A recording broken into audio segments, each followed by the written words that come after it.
Field marshal کا آئینی عہدہ بنانے کے لیے آرٹیکل 243 میں ترمیم کی جائے گی۔ وفاقی حکومت 27ویں آئینی ترمیم کے لیے تیار ہے۔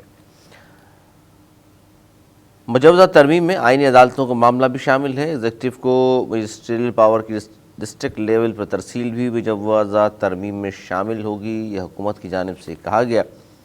اور جبکہ بلاول بھٹو زرداری صاحب نے آج 27ویں آئینی ترمیم کے حوالے سے یہ بتایا کہ جناب وزیر اعظم نے ان سے ترمیم کی حمایت کی درخواست کی ہے۔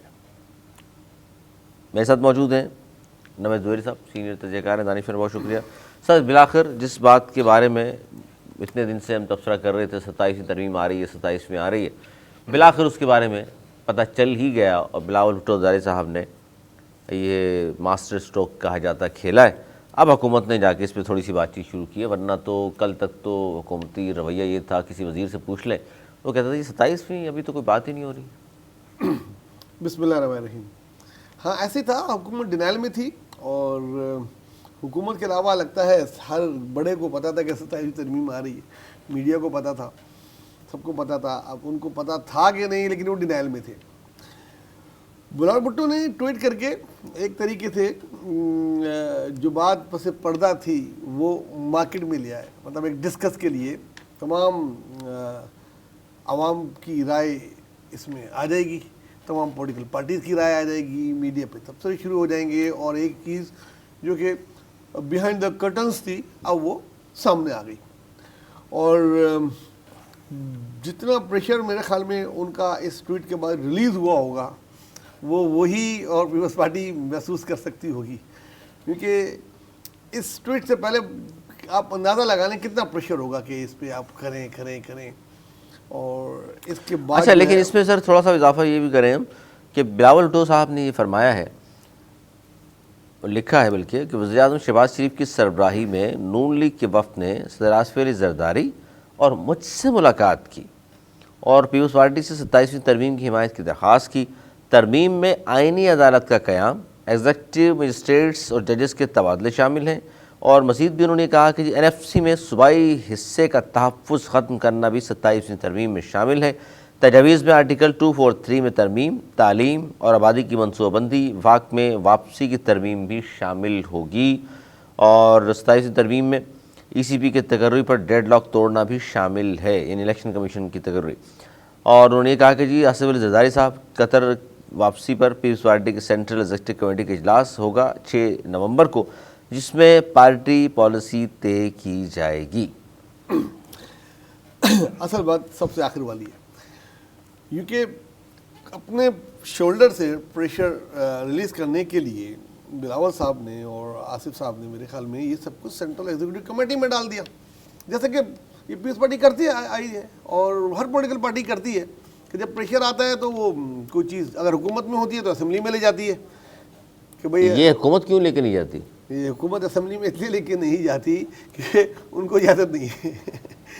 اب مزے کی بات یہ ہے، اب سینٹرل ایگزیکٹو کمیٹی کا جو اجلاس ہوگا اس میں پہلے ہی ذہن کافی زیادہ بنا ہوا ہے۔ پچھلا جو اجلاس تھا اس میں 1 ماہ کا ٹائم دیا تھا، جو کہ 15 دن کے لیے کہا جاتا ہے کہ 15 دن سے زیادہ ٹائم نہ دیں آپ نون لیگ کو، لیکن 1 ماہ کا ٹائم کسی وجہ سے دیا گیا تھا، اور اس کے ایگزیکٹ مڈ میں اب یہ سی سی کا اجلاس بلا لیا گیا ہے۔ اب اس میں سامنے رکھیں گے کہ یہ ترمیم ہے، اس ترمیم میں یہ جو چیزیں ابھی ہمیں نہیں پتہ ادھر وہ بھی کچھ چیزیں بلاول نے بتائی ہیں، ادھر وہ بھی چیزیں ہوں گی، خالی یہ 4 چیزیں تو نہیں ہوں گی۔ اچھا ایسا تو نہیں ہے کہ بلاول بھٹو زرداری صاحب اور آصف علی زرداری صاحب کے سامنے یہ ساری چیزیں بیان کی ہیں محترم وزیر اعظم نے، تو اس وقت انہوں نے چونکہ منع نہیں کیا کسی بات کو بھی، حالانکہ وہ چاہتے تو اس وقت منع کر دیتے، نہیں ان باتوں میں ایگری نہیں ہے، تو یہ سمجھا جائے کہ پیپلز پارٹی ایگری کر چکی۔ دیکھیں جب ہم سیاست سیکھ رہے تھے نا تو کچھ چیزیں جو بنیادی ہوتی ہیں وہ یہ ہوتی ہیں کہ اگر کوئی سیاستدان یہ کہہ دے کہ جی یہ ہو جائے گا تو سمجھ لیں کہ 50% ہو جاتا ہے، اور وہ بولیں ہم دیکھتے ہیں سوچ کے بتائیں گے، تو آپ 20 سے 30% دیں، اور اگر وہ بول دے کہ یہ نہیں ہو سکتا تو سمجھ لیں وہ سیاستدان ہی نہیں ہے۔ اچھا، تو وہ پھر سیاستدان ہی نہیں ہے نا، ان کو پھر سیاست نہیں آتی، وہ سیکھیں جیسے عمران خان سیکھ رہے ہیں، ان کو سیکھنا چاہیے۔ تو سیاست میں یہی ہوتا ہے۔ اب انہوں نے بولا دیا ہوگا، انہوں نے بولا ٹھیک ہے ہم پڑھتے ہیں، ڈسکس کرتے ہیں، پھر بتاتے ہیں، اور ان کا خیال تھا کہ اجلاس ہوگا, اجلاس میں کچھ اور دکھا کے یہ بات کریں گے, تو انہوں نے اچھا اس سے یہ پہلے آپ ہی نے اس سب کچھ بتا میں دیا. یہ بتائیے کہ اس ای سی کا سینٹرل ایگزیکٹو کمیٹی کا اجلاس بغیر یہ ٹویٹ کیے بھی بلایا جا سکتا تھا, اس میں جا کے پہلے ڈسکس کر لیتے, اس کے بعد بات باہر آتی. یہ پہلے ٹویٹ کرنے کا جو ایک کام کیا ہے نا انہوں نے, یہ بڑا اہم ہے. اس پر لوگ کہہ رہے ہیں جی یہ ہے ماسٹر اسٹروک. آپ کو کیوں لگتا ہے یہ ماسٹر اسٹروک ہے یا نہیں؟ یہ بالکل ماسٹر اسٹروک ہے, اور یہ ایسا سرپرائز ہے ایسے بہت سارے لوگوں کے لیے جن کو یہ امید ہی نہیں تھی کہ یہ آ جائے گا.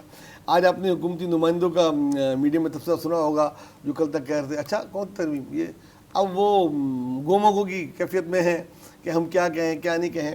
اور اس وقت سب سے اعتماد بیٹھی ہے تو پیپلز پارٹی کی. 27 تاریخ کو جو سی سی کی کمیٹی فیصلہ کرے گی جی وہ ہم بتا دیں گے جی یہ ہے, یہ مان رہے نہیں مان رہے, پھر ایک نیگوسیشن کا دور اسٹارٹ ہوگا.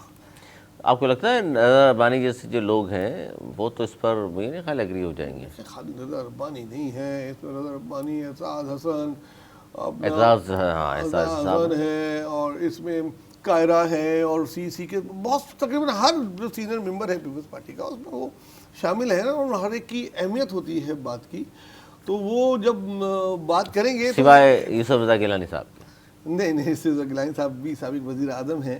سر پچھلی مرتبہ بھی سی میں انہوں نے کہا جی وہ وزارتیں لے لیں, کیوں نہیں لے رہے؟ وہ ان کا نظریہ تھا, انہوں نے اپنا نظریہ پیش کیا. ان کا نظریہ کیا ہے اس کا مطلب؟ جو ان کو صحیح لگا. دیکھیں یہ تو ڈیموکریسی ہے نا, اگر ایک بات کوئی کہہ دے اور وہ سب بات کر رہے ہوئے پورا خاندان اسمبلی میں ہے اس وقت گیلانی صاحب کا. پیپلز پارٹی کو ملتان میں کوئی اور بندہ ملا ہی نہیں, اس کے خاندان کے. ہاں بیٹا آپ بھی اچھا بچ گئے, یہ لو ٹکٹ آپ بھی لو, یہ بھی. سر یہ کیا بات ہے, ایک خاندان میں 4-4 6-6 ٹکٹ دے رہے ہیں. ہم اپنے ٹاپک سے ہٹ جائیں گے, اس وقت تک یہی رہے. ان کا سی میں ایک ہی ووٹ ہے, ان کے خاندان کا ووٹ نہیں ہے, ان کا ایک ہی ووٹ ہے, وہ جتنی بھی بات کر لیں. اچھا آپ کو لگتا کیا ہے, آپ چونکہ پیپلز پارٹی کی سیاست کو بڑے قریب سے دیکھا ہے آپ نے, 27ویں آئینی ترمیم کی مجوزہ ڈرافٹ کی جو چیزیں سامنے آئی ہیں ان کو دیکھ کر یہ لگتا ہے کہ اس میں باقاعدہ طور پر 18ویں ترمیم سے کچھ چیزیں کم کی جا رہی ہیں. ایگزیکٹو پاور ظاہر سپریم کمانڈر صدر ہوا کرتے تھے, اب اگر 243 میں ترمیم ہوتی ہے تو وہاں چلے جائیں گے. بہت ساری چیزیں اس طرح کی ہیں, جس طرح وفاق نے کہا ہے کہ جی صوبوں سے تعلیم اور صحت اس طرح کی چیزیں واپس لے لی جائیں. آپ کو لگتا ہے یونیورسٹی مان جائے گی؟ دیکھیں ٹو بی آنیسٹ یہ میرا اپنا ذاتی تجزیہ ہے. آصف علی زرداری صاحب نے اگر وہ جو کہتے ہیں کارنامے میں جو ان کا سب سے بڑا کارنامہ ہے 18ویں ترمیم, اس میں یہ تھی 18ویں ترمیم کہ اپنے اختیارات صدر ہوتے ہوئے بھی انہوں نے اسمبلی کو دیے, اور انہوں نے کئی ایسے لوگ لگائے کہ جس سے جمہوریت کو استحکام ہوا. اور آج تک اس کے بعد سے دیکھ لیں کہ الیکشن ہو رہے ہیں, ان ہاؤس تبدیلی ہوئی لیکن ہوئی, ڈیٹیل نہیں ہوئی. تو اور صوبوں کو مستحکم کیا, صوبوں کے اندر جو ہے پاور دی, اور تعلیم اور صحت جس کا سب سے بڑا بجٹ میرے خیال میں اس کا ہونا چاہیے, ہوتا نہیں ہونا چاہیے. وہ اگر وفاق کی طرف چلا جائے اور سارے اختیارات پھر وفاق کی طرف چلے جائیں, اور یہ پھر انہی کے قلم سے ہو کہ جس نے یہ کیا ہو, مطلب صدر صاحب نے اپنے قلم سے کیا تھا, پھر انہی کے سائن سے اگر یہ ہو, تو ایسا ہوتا نظر آ رہا نہیں ہے. اور اگر ایسا ہونا ہوتا, یہ بیہائنڈ دا کرٹن ہی سب چیزیں طے ہو جاتی, تو بلاول صاحب ٹویٹ نہیں کرتے, 6 تاریخ کا اجلاس نہیں بلاتے. تو مجھے لگ رہا ہے کہ یہ من تو نہیں مانا جائے گا, اس میں ایک ڈبیٹ کی لمبی وہ شروع ہو جائے گی. اچھا مولانا کو چونکہ اب ووٹ کی ضرورت نہیں اس لیے پوچھ نہیں رہے, ورنہ 26 ترمیم میں ہم نے دیکھا کہ ایک دن میں فجر سے لے کے رات 12 بجے تک ان کے در پر جس طرح حکومت اور بلاول صاحب حاضریاں دے رہے تھے, اس ترمیم میں وہ کردار بلاول کا اب تک نظر نہیں آ رہا جو 26ویں میں تھا. دیکھیں ابھی تو یہ ابتدا ہے, ابتدائی ہوتا ہے, آگے دیکھیے ہوتا ہے کیا. مولانا صاحب کی اہمیت آئے گی اس میں, اور بہت آئے گی. اور مولانا صاحب کو میرے خیال میں پچھلے 2 یا 3 دن پہلے میرے خیال میں بلاول صاحب کی اور مولانا کی کوئی ملاقات ہوئی تھی, اس میں لازمی یہ ڈسکس ہوا ہوگا. لیکن مولانا تو کہہ رہے ہیں اسلام آباد آ رہا ہوں. یوں کہ اس ملاقات کی جو پیپلز پارٹی کے حلقوں سے پتہ لگا تھا وہ یہ تھا کہ آصف صاحب کے کہنے پہ بلاول صاحب نے مولانا سے ملاقات کی ہے, اور جو کی ہوگی تو اس میں بہت ساری ڈسکس کی ہوگی. وہ ایک زیر اور سینئر ترین سیاستدان ہیں, اور بہرحال ایک اسٹیٹ پاور بھی رکھتے ہیں, اور ایک اسٹینڈ ہے ان کا. تو وہ آن بورڈ وہاں نہیں ہوں تو ادھر تو ہوں گے پیپلز پارٹی کے ساتھ. اب ہونے کیا جائے گا, اور یہ خالی 4-5 شکیں نہیں ہوں گی, جیسے 26ویں آئینی ترمیم میں کہتے ہیں 53 تھیں, 26 یا